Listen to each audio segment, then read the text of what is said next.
My name is Chisom Cynthia, and today I want to talk about rape or sexual assault, depending on what you choose to call it.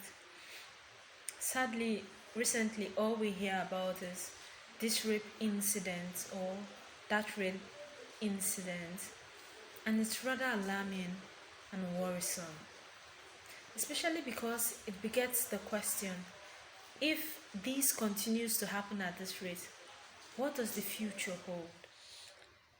Even more worrisome and alarming is the fact that a high percentage of victims are the girl child.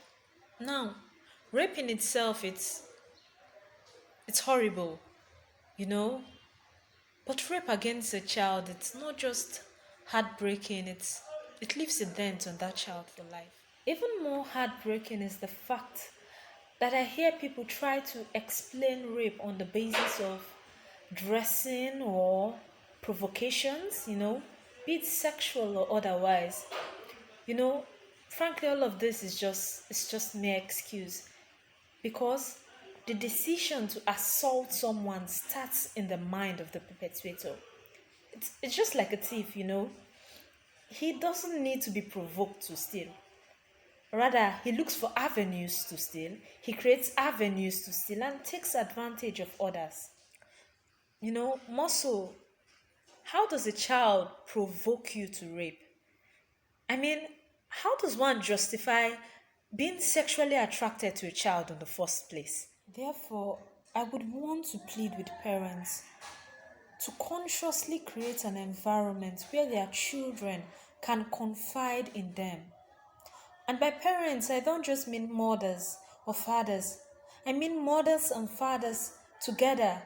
Because where a child might be free, and attached to his or her mother, another may be free and attached to his or her father. As fathers, it's not enough to just be breadwinners of our homes, to feed us, provide food, shelter, fees. No, we need to pay attention to our children. As mothers, whether full time caregivers or homemakers and working class mothers, we need to pay extra attention to our children.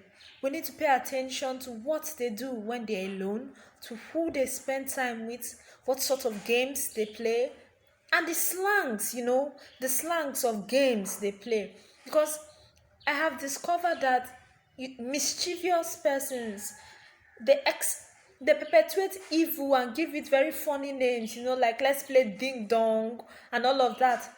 And your child just comes to you and say, I played ding dong today, and you're relaxed. You don't really understand what ding dong entails. You don't know if it involves playing with biscuit or something more, evil and perverse. So we need to pay extra attention to our children. Now, I know this is Nigeria, where parents pride themselves on being disciplinarians. But as parents, we need to strike a balance and create an environment where our children see us as friends and confidants, and not just parents.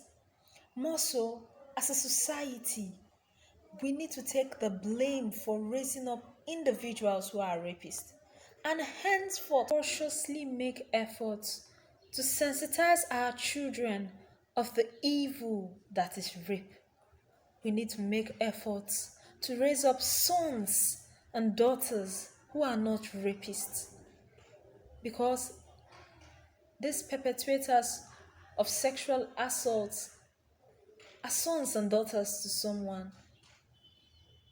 So if we can raise up children who stand against rape, then there is hope for our society. Thank you.